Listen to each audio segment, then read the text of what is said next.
Hello, everybody. Welcome. This is Sean Abbasi. I'm the manager of community engagement at Volunteer NBC. It's National Youth Week. It's our first day of National Youth Week, and we're really excited for what we're going to be doing all week long. We have some big plans ahead for Volunteer NBC for all of our volunteers. I'm going to be sharing a little bit of some of the highlights of what we're going to be doing this week. We've got different guests who we're going to talk to over the course of the week. So it's going to be pretty exciting. And we're hoping to hear from you. If you're watching on YouTube Live, you can feel free to type into the comments any questions or thoughts you have. I'm going to give a nice rundown of what's happening during National Youth Week and tell you a little bit about some organizations that are up to some very cool things. So we're really hoping that you tune in for the entire week. We have several sessions that we're planning, and it's going to be exciting. And as far as what we're up to at Volunteer BC these days, we've been very busy with community response, helping people with emergencies, delivering food where food is needed, supporting those food banks and food pantries across Peel region. We're very much involved with community action and collective impact, working together with organizations to come up with good strategies to deal with some of the most pressing social issues in our community, whether it be poverty or homelessness or food security and other issues that are coming up during the pandemic. But certainly, we haven't forgotten about the importance of youth in our community and what you can do if you are, a student, a high school student. Maybe you're not in high school yet, or maybe you're a post-secondary student, or you're a youth in transition between school and seeking employment, or other places you might be in the community right now. We know that you can be a part of the strategy, you can be part of the solutions to help the community recover. So we're looking forward to being able to tell you all about that. First, I'll give a quick little overview of what we've got planned for the full week here. So if you see here, we've got four important activities we're doing live on social like this. So today we're going to be talking about a piece of our planet. We're going to look at some ways you can get involved with environmental action. We'll be looking at how leadership plays out. That's on Monday at 6 p.m. and how you can learn to become a leader. And then we'll look through advocacy through the arts. That's on Wednesday, May 5th. That's all about how people can become advocates and how the arts can play a key role in that. And so, each of these activities, we're going to have some outside input as well from our member organizations. In addition, the Minding Your Mental Health session is on May 7th. That'll close out our National Youth Week, and we'll also kind of recap what we saw and what was good during National Youth Week during that session. So it's a action-packed week for us at Volunteer BC, but there's all sorts of other cool things going on in the community, and I'm going to talk a little bit about that. So.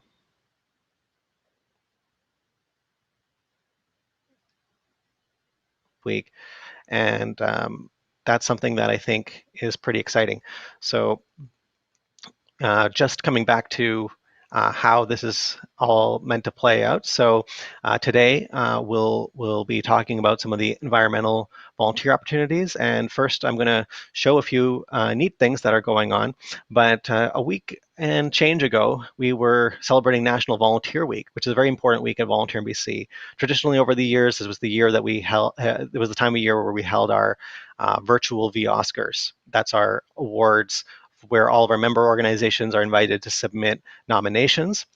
But this year, our National Volunteer Week did not include the Oscars because the virtual Oscars is going to be held in June. So that means that right now nominations are open and member organizations are invited to submit their nominations. So that meant the National National Volunteer Week for us this year was a little different. And to that end, we had a little video to share with you, which was how we were thanking all of our volunteers. I'd like to show that now.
Okay, and that was our National Volunteer Week video giving a shout out to each of Volunteer in BC's volunteer committees.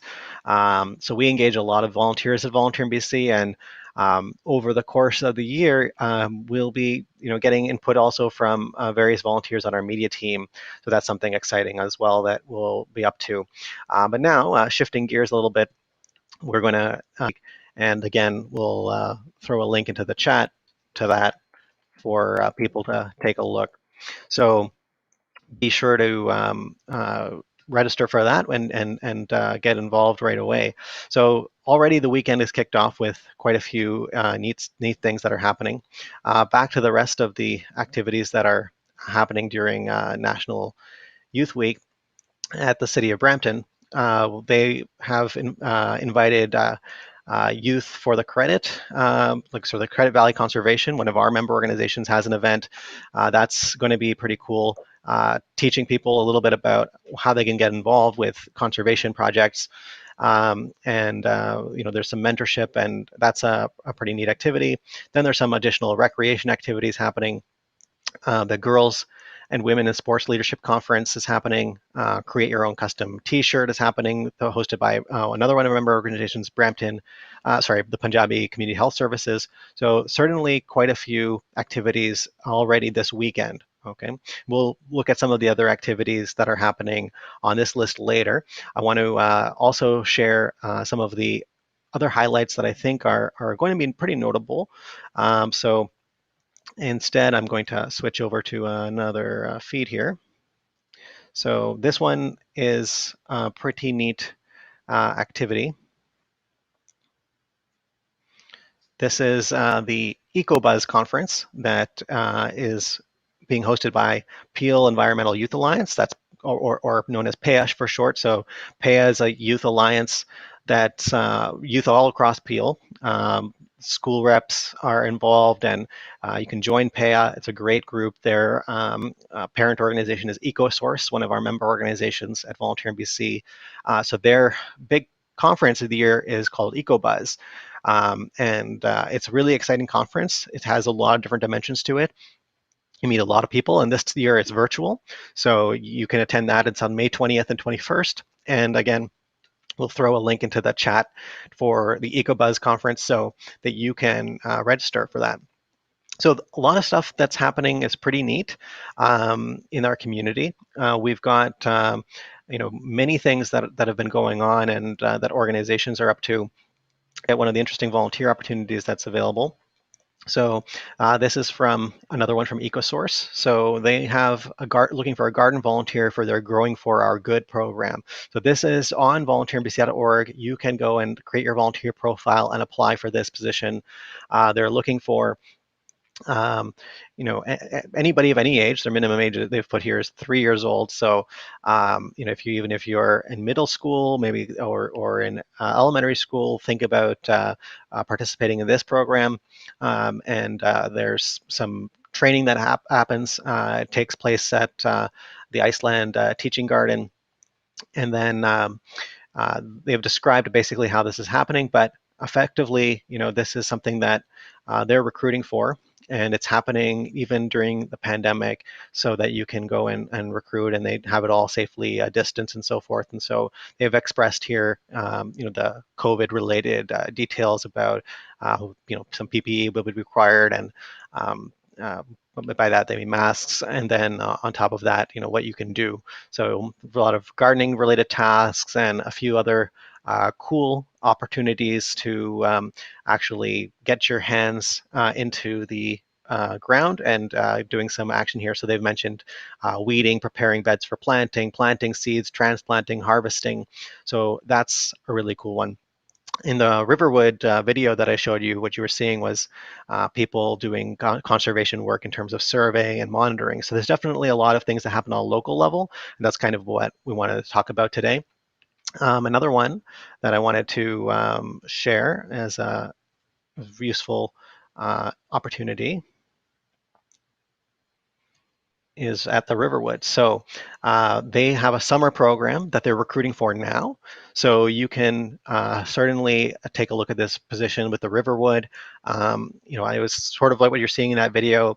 They say here, making a positive impact on the local environment by supporting conservation and horticulture programs, forest and wildlife monitoring, tending to the gardens, deadheading, weeding, watering, and then caring for fish, toads, and turtles. That might be my favorite part of that. And then you can help with the event assistance of their program as well. So it's definitely, seeking a number of volunteers for this. It's a huge undertaking to maintain the Riverwood Conservancy. The Riverwood area is a large part of the Greenbelt. So that's in Mississauga. So if you're in Mississauga, if you're 14 or up, that's a great opportunity to take a look at volunteerinbc.org. We'll put a link in the chat shortly for you to view all the environmental volunteer positions that are on volunteerinbc.org, or you can search for it yourself by searching by areas of interest. So there's definitely quite a few good volunteer opportunities that way from volunteerinbc.org and our member organizations. So those are a few of them, and hopefully as time goes on and the recovery continues, we'll get more and more unique volunteer positions posted on volunteerinbc.org that are environmental related for those of you tuning in for that. And there are other volunteer opportunities that we'll be talking about throughout the week about. But basically, we've got some great opportunities to get involved right now. So shifting gears a little bit, I'm going to bring in a friend and a guest into our feed and switch back. Just a second. So Miranda Baksh. Hello, Miranda. Hi everyone. So this is Miranda Baksh, and Miranda is an environmental educator, climate action catalyst, and York University's top 30 change makers under 30 making a difference in her community. She obtained her master's in environmental studies from York University and is CEO and co-founder of the Community Climate Council, a volunteer-led, youth-founded nonprofit.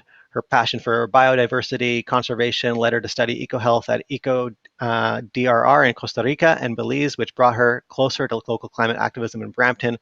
And now I understand you're at Enviro Defense, right? That's right. Okay, welcome. So we'll chat a bit in a moment. So let's take a look at again just once more what's coming up.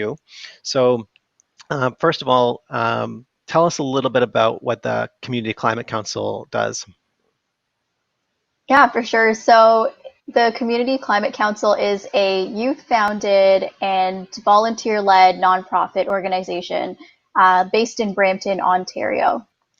And we focus on climate literacy, which really just means allowing everyone in our community to understand the causes, impacts, and solutions of climate change. And also we focus on political advocacy. So that's looking at how can we communicate with our counselors and develop those strong relationships to make sure that they are representing our voices, not only as youth, but as community members in the climate space. So we look at those two pillars primarily. Okay, But yeah, that's that's outstanding. So tell us a little bit about how it started. Yeah, so it's a really fun story actually. I was finishing up my master's research and I got an email from Youth Challenge International. And I was subscribed to them because I was always looking forward to solving global problems and, traveling abroad to kind of tackle problems. But the email said they were looking for climate action catalysts in the GTA. And I thought that was amazing because when you're in school, sometimes things take a very long time when you're researching to really impact change. So I saw that. I said, absolutely, I want to catalyze climate action. Let's see what that's about. And I signed up. So I was brought together with four other young women who were also university students. And we later became the co-founders of the Community Climate Council. But at that time, we had no idea we were going to do that. We were just told to create a solution for our community. And we were, meeting with the director of climate change and energy at the region of Peel and a lot of other stakeholders at the time to understand what are the needs of our community, what are the gaps that we can fill. And September rolled around in 2019, and it was the first global climate strikes. And we thought youth in Peel would love to advocate for this, but I know they'd have to hop on a bus, go all the way downtown Toronto. So we wanted to make something more feasible. So we made our own climate strike downtown Brampton in Garden Square, not too far from Gage Park. And not only did we go and see over 250 youth packed downtown Brampton before COVID, of course, when we could have that, they held signs, it had beautiful graphics and words, and you could just feel the energy and passion of our community like come to life in that moment. We were like, how did this happen? And it was a really interesting lesson that we learned that so many people care about climate change, but there just isn't that platform for us all to come together in Peel to make change happen. And so we said, we want to formalize this action. Let's keep this going. And that's how the Climate Council was born. So we can actually not only be passionate and march in the streets, but actually impact policy and educate our community in a positive way. Wow, that's quite a story, and I think what you said about everybody gathering and it's sort of that outswell of not realizing how many people there would be. And similarly, like when you started and you met with a group of others who co-founded the organization, and that I think is pretty neat because it makes me think about how there are so many people in our community who care about the planet, who care about climate change, who care about Absolutely. their own community, but don't necessarily know what they can do, right? And they don't know that there's others out there that are as passionate as they are and want to also get involved. Or maybe there's people out there who are they're passionate, but they're also sometimes they're feeling like I'm not sure that there's anything I can do and it doesn't feel tangible. Maybe they don't know about the issue enough to really understand how it's affecting them locally. So I think that is really neat that had Mhm. that lightning bolt or that call to action just brings people together.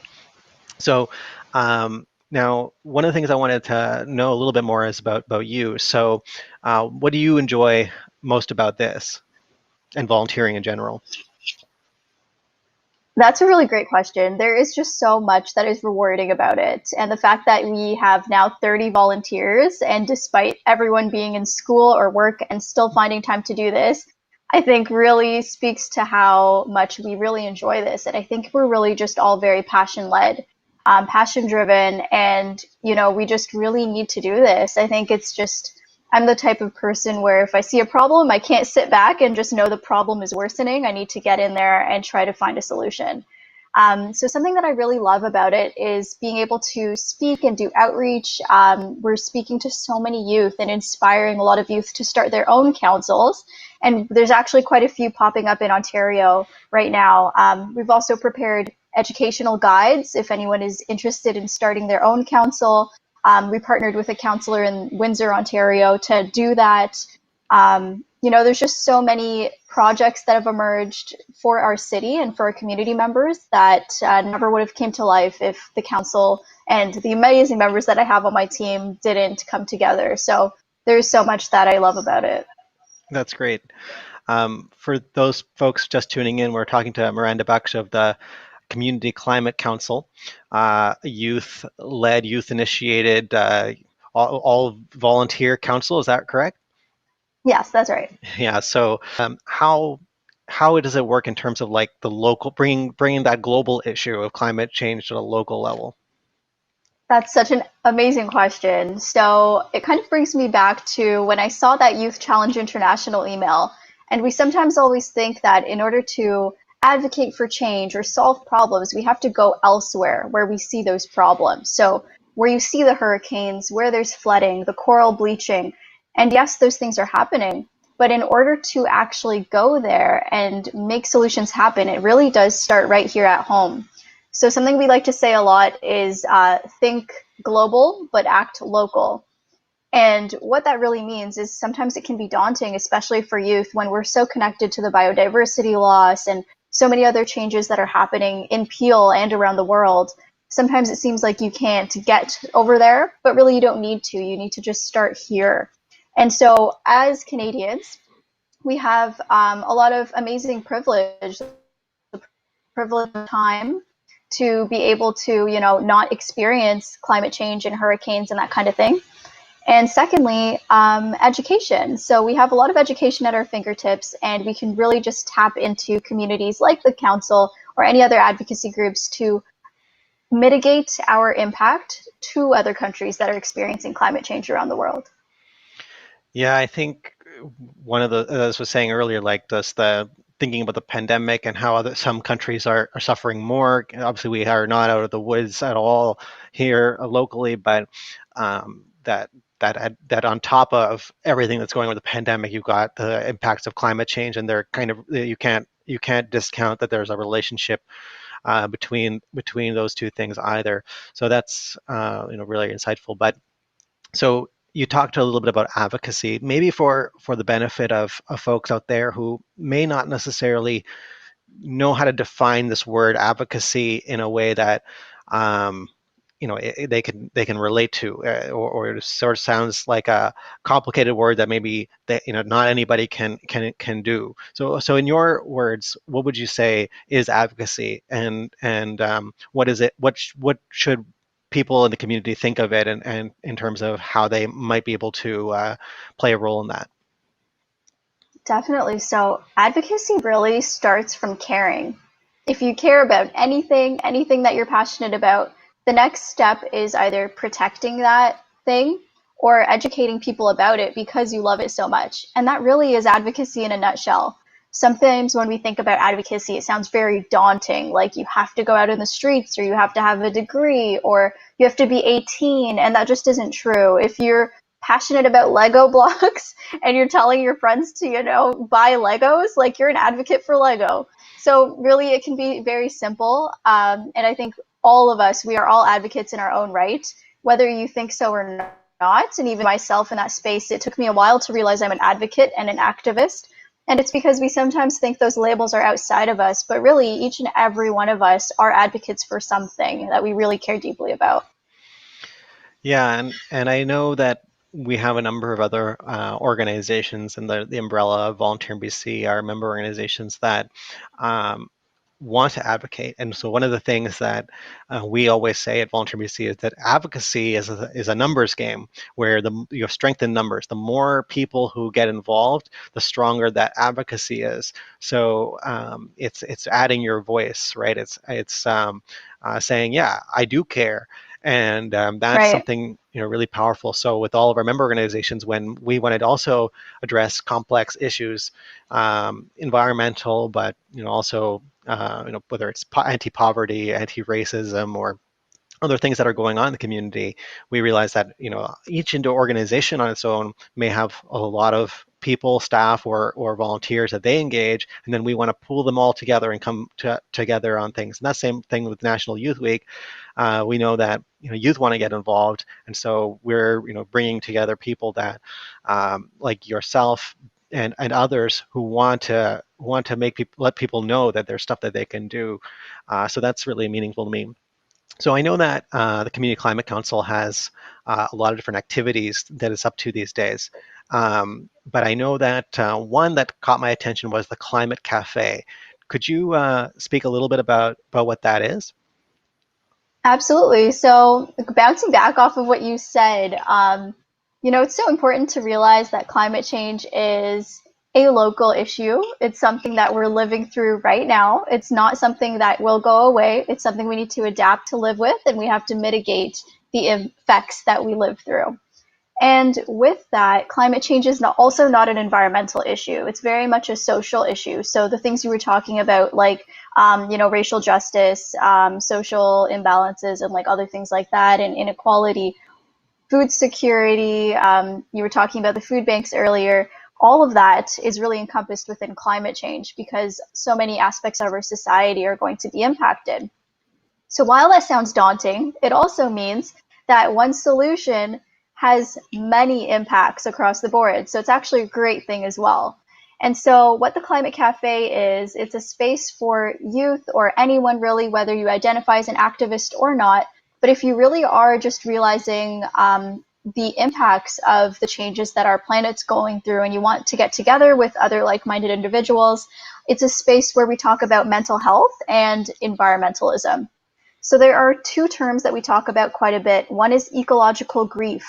So that's actually grief understanding the loss of our biodiversity. We're living at a really abnormal time. It's not normal for us to go through so many extinctions so quickly. So it's very normal to feel compassionate towards those things. And secondly, another one is climate anxiety. Sometimes we just think about all of the things that are going on and the perhaps little that we can do as individuals, or maybe we're realizing our governments or larger billionaire organizations aren't doing enough. That can create anxiety. So this space is really to teach youth and any activists how to cope with those feelings, how to chat about them. And something interesting with COVID is that, we've been having audience members from around the world. So Sweden, the UK, Dubai, and we wouldn't have had that if we didn't go virtual, right? So it's kind of interesting in a way. And it was really neat to also listen to how different people around the world are being impacted by climate change in different ways. So it's a welcoming and safe space. You can do journaling activities, grounding activities. We have mental health experts come in, and we meet at the last Friday, I believe, of every month. So yeah, I welcome anyone listening to tune in. Okay, so I was just about to ask you about that. You said the last Friday of every month. That's when the Mhm. council meets as a whole, right? Or is The that for Climate Cafe, because of the cafes? Okay, awesome. right. Right. Okay. So that's pretty exciting. Now, I know that volunteer led. So maybe you can tell us a little bit about how people can get involved as volunteers.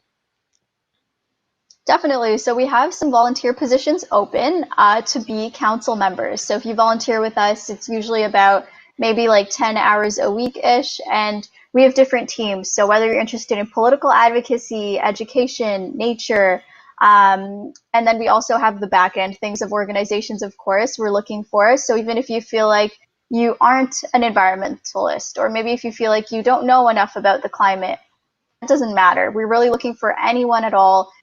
Even if you're interested in like HR and policy, like we really do need all hands on deck to help solve this complex problem of climate change. So we have a broad array of volunteer opportunities there. And if you aren't able to be an actual, council member long term, we also welcome volunteers who just want to come in for a few projects, help out a little bit short term. That's totally fine as well. That's great. And I did notice that on your website here, we have some of those skilled positions as well. And you mentioned the policy one, and I see there's looking for a partnership specialist and fundraising specialists. So definitely opportunities for people to play a bigger role too. So I think Yeah. that's really great to see. So in the Community Climate Council website, communityclimatecouncil.org. I encourage everybody to check that out because I was quite impressed with all the content that's there. But definitely for people to get involved and hopefully soon we'll see more of the community climate council positions on Volunteer BC as well for people to get engaged with. So that's really good. Um, just getting back into our discussion, I want to also kind of get a sense from you. How has volunteering helped you in your career, your studies? I know that you said you're working at environmental defense and enviro defense, and then on top of that, you're studied well studied. So tell us a little bit about that. Yeah, so it's very interesting. I never really thought about it before, but really, when we're volunteering, I think the part that's most rewarding for me is that you can impact and affect change in areas that you really would like to. So that's something that's really interesting about being a volunteer is that you have that flexibility, right? If you see a problem, you can work towards finding a solution at your own timeline, which is hopefully sometimes much faster than it can happen, whether you were going another route. So it's really impactful.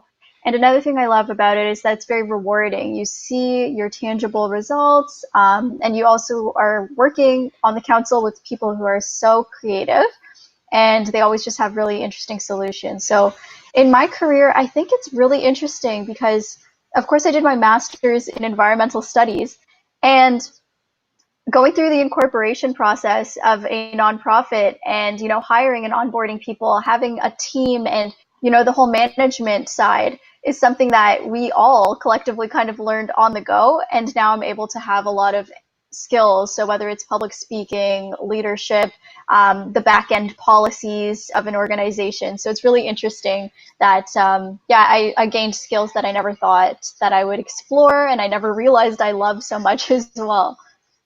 Wow.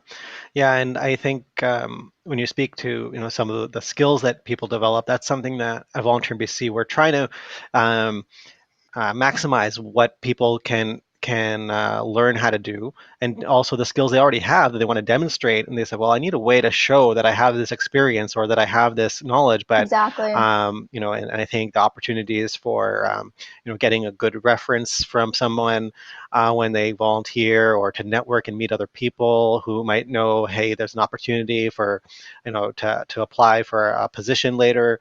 And that's really important. A lot of the youth who come to us and they search for volunteer opportunities, but they're not just searching for the volunteering, they're searching for the platform to be able to do fulfill the dreams that they have and try new things. And I think that's been really key for all of us. And it's why when I reach out to organizations, I'm always telling them it's about what each organization can bring to the whole, so that people can get involved in the community and the things that they want to do. And so it's really great to see the Community Climate Council driving this issue that for youth is one of the top issues that when they state what are they passionate about, what do they care about, what do they worry about.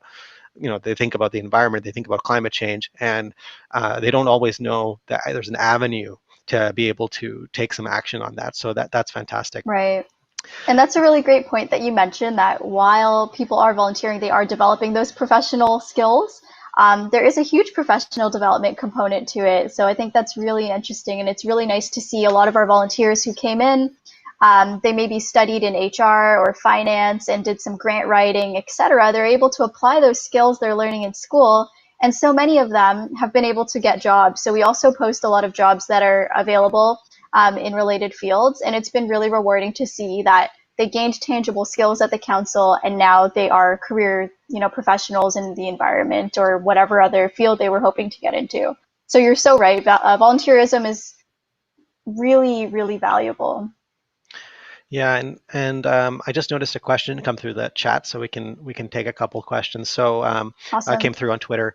Um, they're asking about the pandemic, basically keeping it brief, trying to summarize their question. How has the pandemic affected uh, the Climate Council, and are you operating all virtually, or is there opportunity? Is there stuff that happens, in person still, or what's the status of that? Yeah, so especially with Peel and how I don't want to be an alarmist, but our numbers are really bad with COVID right now. So with that, we are absolutely completely virtual. We're not doing anything in person. So of course that's changed our strategy quite a lot. A lot of our outreach programs that we tried to do since 2019, really. We wanted to, do like a run for nature with WWF. We were going to do tree planting and adopt a park in Brampton. We had so many other litter pickup ideas, and the list goes on. Environmental education through hikes, community hikes, things like that. So a lot of our strategy had to change and move into a virtual space because of that. So we created things like Camp Climate, which is opening up again this summer, and it's an event kind of like a camp, a summer camp, but it's virtual where you learn about climate change, and it's sort of for adults, so but still having that fun summer camp feel. So we had to definitely pivot some of our ideas in that way, but there is a project we're working on that kind of blends the two. So we will be putting up educational posters in a local park in, I believe, Norton Park in Brampton. And that way people can just be self-guided on their own, in their own bubble, but they'll be seeing facts about the local flora and fauna and indigenous connections to the land and things like that. So we are trying to be creative. It's definitely keeping us on our toes to adapt. Yeah, to find that good balance between community and getting out there into the environment, right, and learning about it, but also being virtual as well. Yeah, and I think that's that's what it takes. It takes creativity. It takes that looking at, okay, how can we do this differently? But being in the advocacy space, people where people feeling isolated, getting onto Zoom or Google Meet calls and coming on together. In some ways, this is an opportunity too. I see, like, to get people Right. really thinking together and more frequently being able to just check in and see how things are going and have a voice, and so that's something that is potentially unifying for our community as part of the recovery. But then in terms of the environment, with all the physical distancing and so forth, being able to go for walks and being able to experience our local community when we can, I think that's still important, and it's one of the things that the few, let's say, leisure activities that we're able to kind of maintain that Right. feels like has some semblance of normalcy. So I really encourage people to do that, and as I was mentioning, a few of the organizations, EcoSource, the Riverwood, some of other the Credit Valley Conservation, who are tied, and the Toronto Region Conservation Authority. All of these are organizations in Peel Region that are very connected uh, to maintaining our wildlife and flora and fauna, as you mentioned. And I think that's something that people can still enjoy. And being a volunteer in that space even makes it better, because then you know that, hey, it's not just a temporary thing; that this is something we can protect. So thanks for sharing a lot about that, about the Community Climate Council, and I think really excited to be able to tell people about it and encourage people to get involved with it and other environmental initiatives. Over the course of the next few months, a lot of summer opportunities that will hopefully reemerge, and then even now in the springtime is a great time to get connected. So thanks for that, Miranda. So we've got some people on graphics. So there's a few things on that. But other than our own media team, there are other organizations out there that are arts-based that are doing some advocacy. And then there's more activities through the week, through Thursday. One of the important things from TRCA, the Toronto and Region Conservation Authority, they've got the Conservation Youth Corps. So they're doing an activity on Thursday. Encourage people to join that one, and that's again ties well into our topic about the planet. And then as it concludes, we've got little session on minding your mental health, where we'll talk a little bit about how people can manage during the pandemic and what's been a very tough time. And that's an important session. And I think we'll have a couple of guests as well who are going to be speaking to some strategies to that. So that's going to round out our National Youth Week. So this is a ground for youth to get involved, get started. Great time for rejuvenation.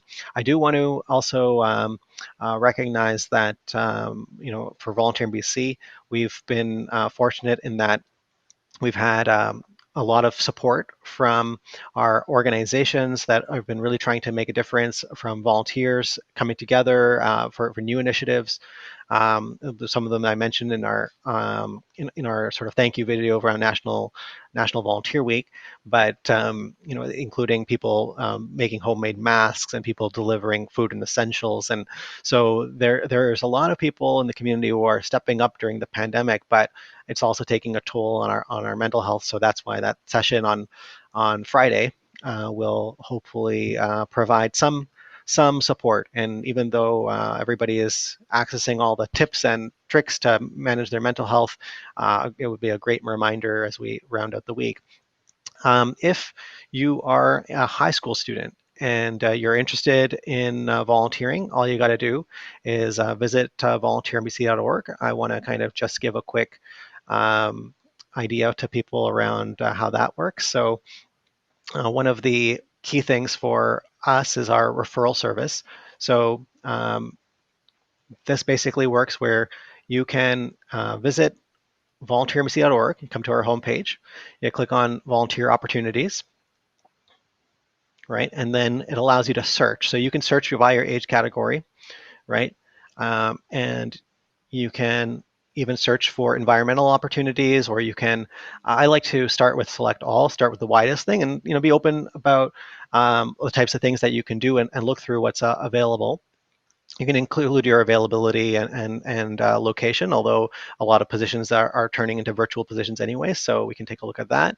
You conduct a search, and once you do that, you've got a listing of all these different positions that are available. So if you thought, hey, I wasn't sure how to volunteer, this is a great way to get started. You can conduct a search. Once you go through a list, you can click on one that's interesting to you. Here's one that I think is pretty neat, Marketplace Helper for Regeneration Outreach Community. That's a food bank in Brampton, but this is an essential volunteer opportunity. You take a look at it. And if you're able to meet the requirements as well, and you think the time commitment suits you, or if you have other questions, you can even send an email right through the website. But anyway, once you've decided that you want to apply, you just press this one click button, and your application is submitted. And if you don't have a volunteer profile yet, when you press apply now, it'll prompt you to create a volunteer profile, which is where we collect a little bit of information about your availability, your interests, and so forth, so that the organization can then say, yeah, this person's a great match, and they'll contact you to recruit you into that position. So that's how things work at volunteerinbc.org, and we're very interested to have more organizations participate and engage. And as I was saying, I'm looking forward to being able to bring in some of the Community Climate Council's positions into the framework as well. So we're just about out of time, but Miranda, any final thoughts on what you're looking forward to most with the Community Climate Council and as a volunteer? Yeah, currently, something that just really ties in so well with the regeneration program is that we are looking to develop community fridges. So we're looking to feed our community, especially during this difficult time. We have some fridges, but if anyone has fridges that they would like to donate, please let us know. And even more importantly, if you are a small business owner in Peel and you are open to hosting one of these fridges, let us know as well. It's really such an impactful thing. So I'm really looking forward to seeing how that develops. But yeah, thank you so much for having me. And Volunteer NBC is just an incredible platform. This database is incredible and very essential for not only youth, but everyone in Peel, especially during this time that we're going through right now. It's really refreshing to see that there are still so many ways where we could feel connected to our community in a safe way. Thanks, and thanks, Miranda, for joining us. It's almost 1 o'clock. If you haven't yet, City of Brampton is doing their kickoff. Link is in the chat. You can or you can go through City of Brampton's website to find their National Youth Week activity calendar. And when you register for that first thing, they're going to be doing a nice, beautiful kickoff today. And then this evening, they've got Helping Hands app hosting a session and a couple other sessions tonight. So make the most of the first day of National Youth Week, everybody. Thanks for joining us. We're going to sign off from here, but we really appreciate all of you who've participated, and take care. Have a great weekend.